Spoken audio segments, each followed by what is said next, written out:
Bismillahirrahmanirrahim. Assalamualaikum warahmatullahi wabarakatuh. Alhamdulillahirabbil alamin wassalatu wassalamu ala asyrofil anbiya'i wal mursalin wa ala alihi at-tahirin at-thayyibin wa ashabil ghurril mayamin wa man tabi'ahum bi ihsanin ila yaumiddin. Rabbi shrah li sadri wa yassir li amri wa hlul 'uqdatam min lisani yafqahu qawli, amma ba'du.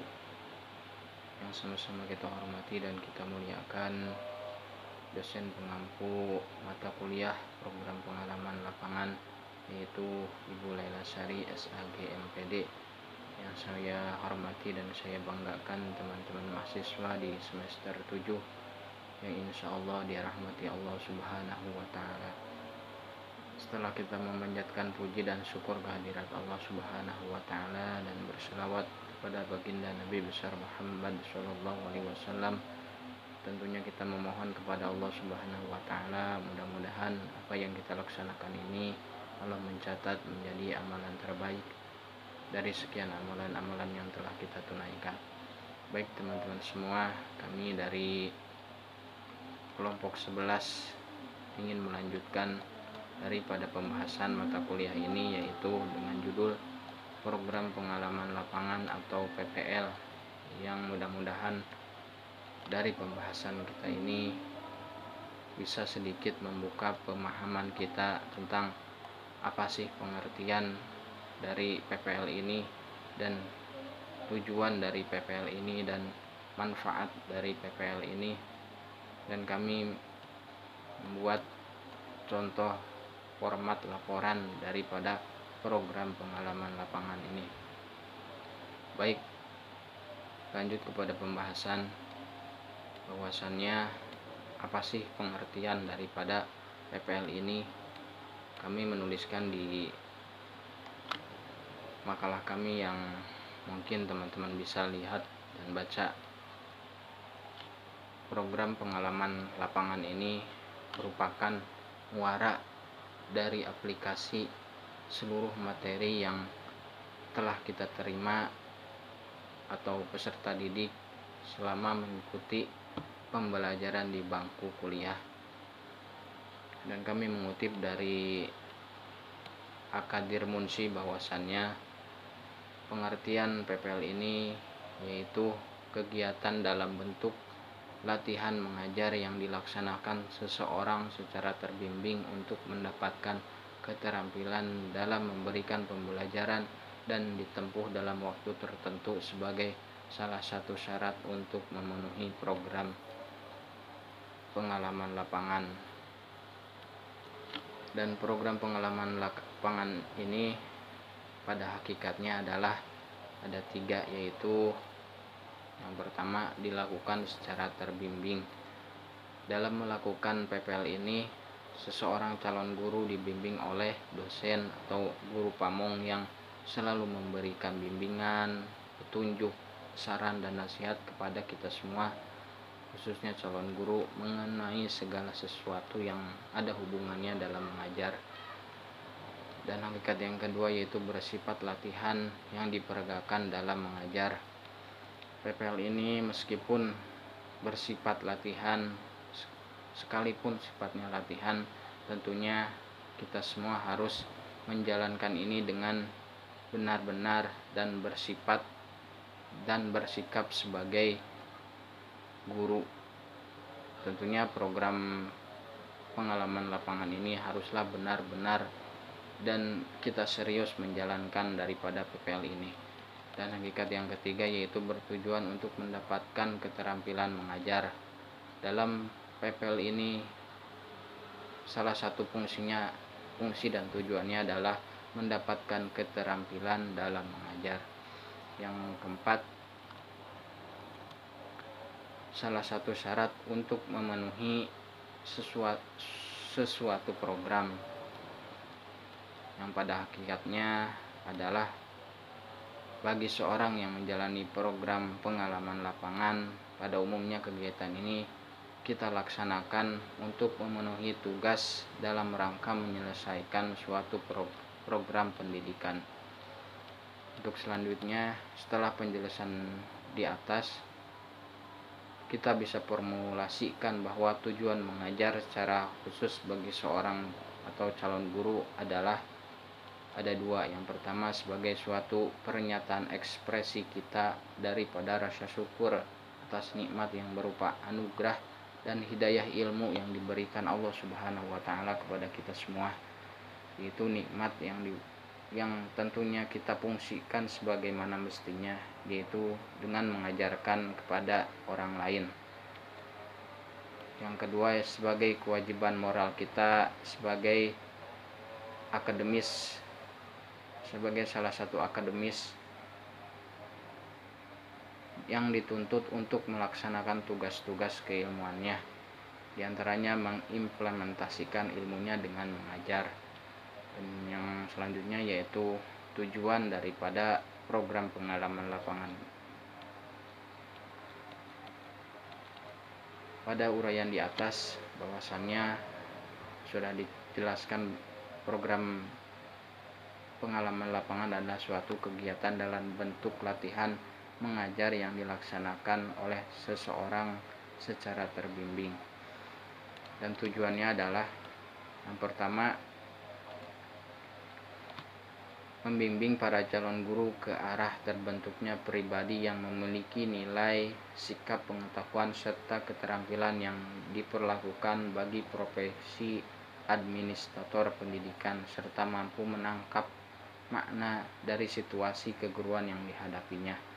Yang kedua, pembimbing calon guru agar kepribadiannya dalam pendidikan atau sebagai guru yang baik dan setia pada profesinya. Dan tujuan ketiga yaitu membimbing para calon guru agar menghayati serta apresiatif dan menterampilkan diri dalam semua kegiatan keguruan, sehingga dengan demikian terbentuknya sikap mental calon sesuai profesi guru agar seorang calon guru memiliki keterampilan dalam memberikan pelajaran peserta didik. Adapun syarat-syarat yang harus dipenuhi terlebih dahulu oleh seorang calon guru. Syarat yang pertama adalah kesiapan kita yang bersifat fisik. Dan kesiapan yang bersifat fisik itu ada tiga. Yang pertama, kondisi badan yang benar-benar sehat dan siap mental. Yang kedua, kerapihan dan keserasian yang selalu terlihat jelas. Yang ketiga, sikap lahiriah kita yang wajar, yang tidak dibuat-buat. Dan kesiapan yang bersifat non fisik. Yang pertama yaitu menguasai bahan secara baik. Yang kedua, menguasai metodologi pembelajaran. Yang ketiga, menguasai teknik komunikasi dengan orang lain dalam bentuk multi komunikasi. Mungkin itu saja yang saya sampaikan, dan pemaparan selanjutnya akan dipaparkan oleh rekan saya, yaitu akan Baik, kami sampaikan terima kasih kepada Mas Eko, sahabat kita semua. Luar biasa pembahasannya. Langsung saja kita masuk ke pembahasan selanjutnya, yaitu tentang manfaat dari praktik pengalaman lapangan ya. Manfaat praktik pengalaman lapangan bagi calon guru secara langsung sebagai pedoman dan bahan pertimbangan dalam mengajar, sehingga mereka siap dari segi fisik dan mental menghadapi permasalahan yang muncul di lapangan. Khusus bagi calon guru, praktek mengajar bermanfaat untuk melatih pembiasaan calon guru dalam merealisasikan ilmu yang telah diperolehnya selama di bangku perkuliahan. Ya.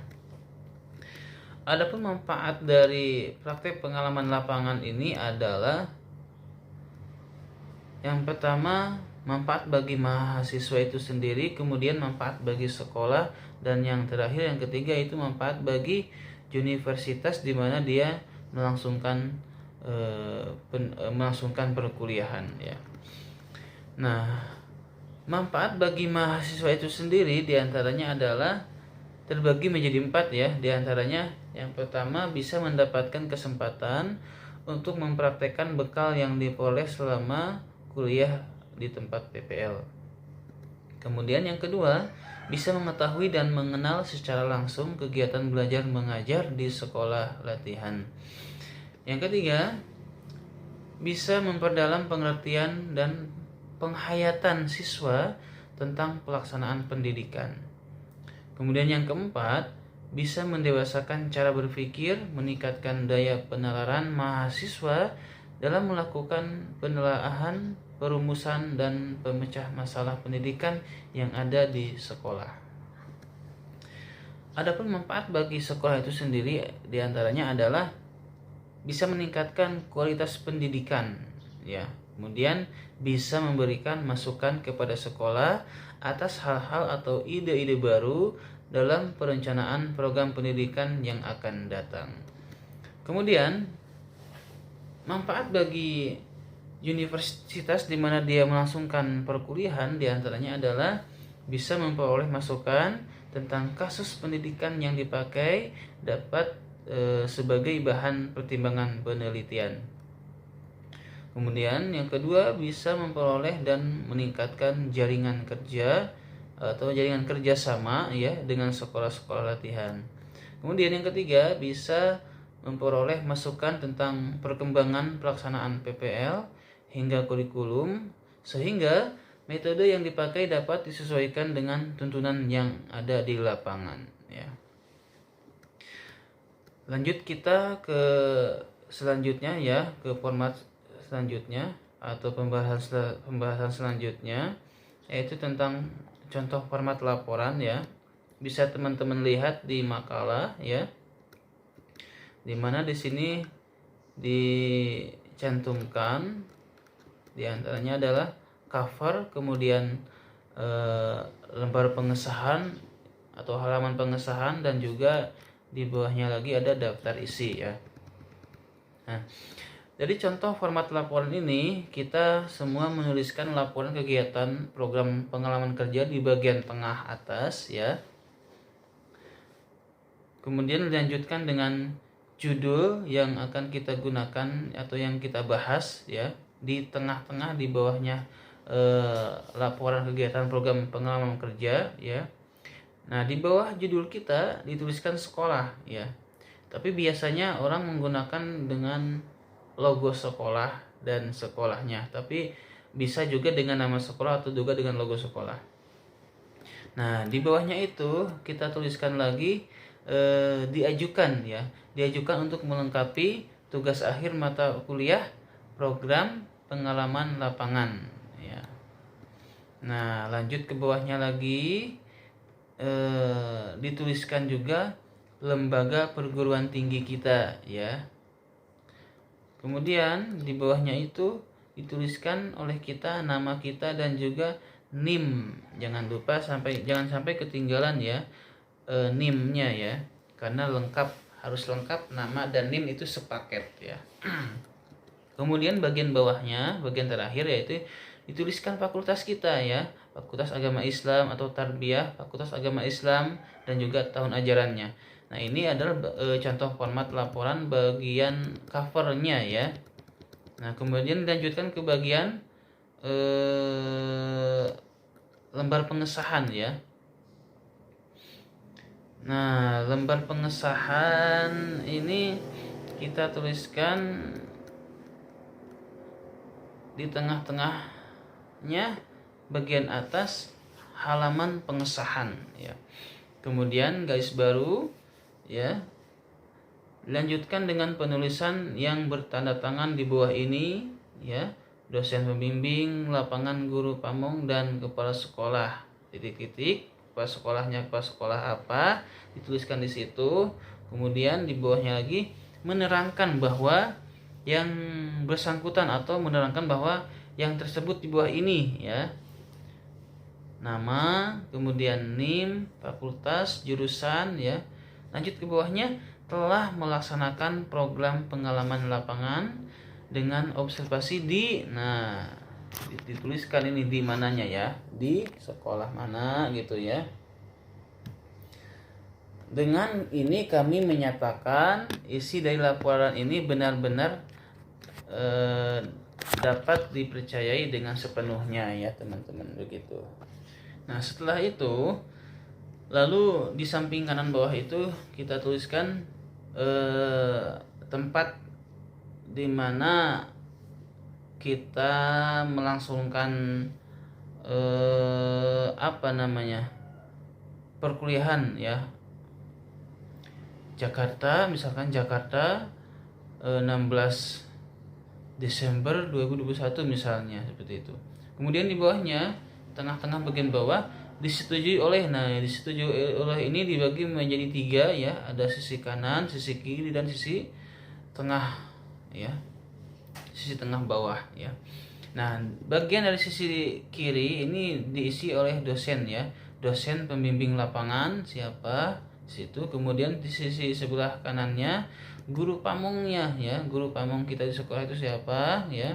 Kemudian di bawahnya diketahui oleh kepala sekolah atau madrasah, disebutkan ya kepala sekolah berapa, kepala sekolahnya kepala sekolah SMP atau MTS atau MA apa gitu ya, seperti itu ya.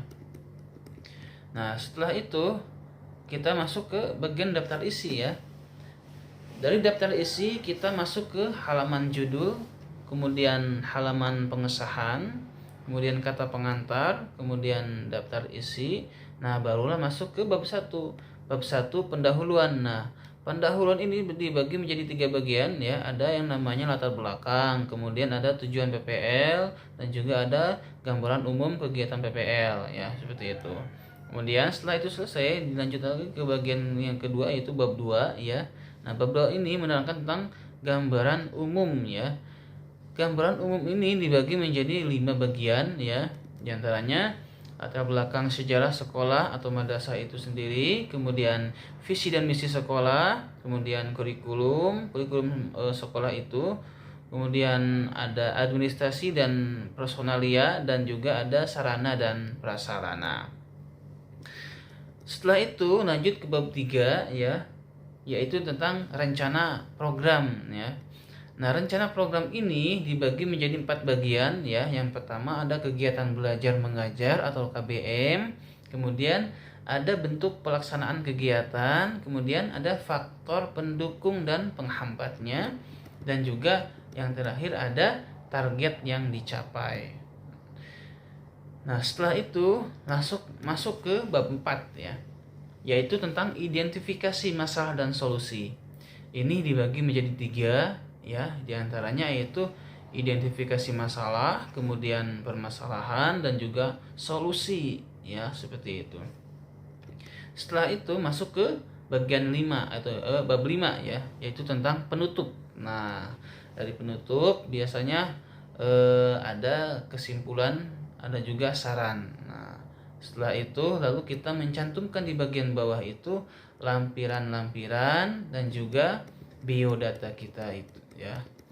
Nah, seperti itulah teman-teman semua, pembahasan dari kami, kelompok kami, mudah-mudahan menjadi manfaat untuk kita semua,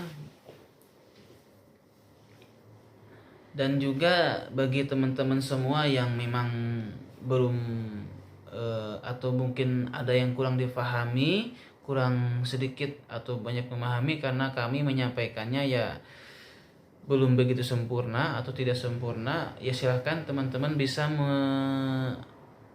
memberikan komentar atau memberikan pertanyaan di kolom komentar Classroom ya.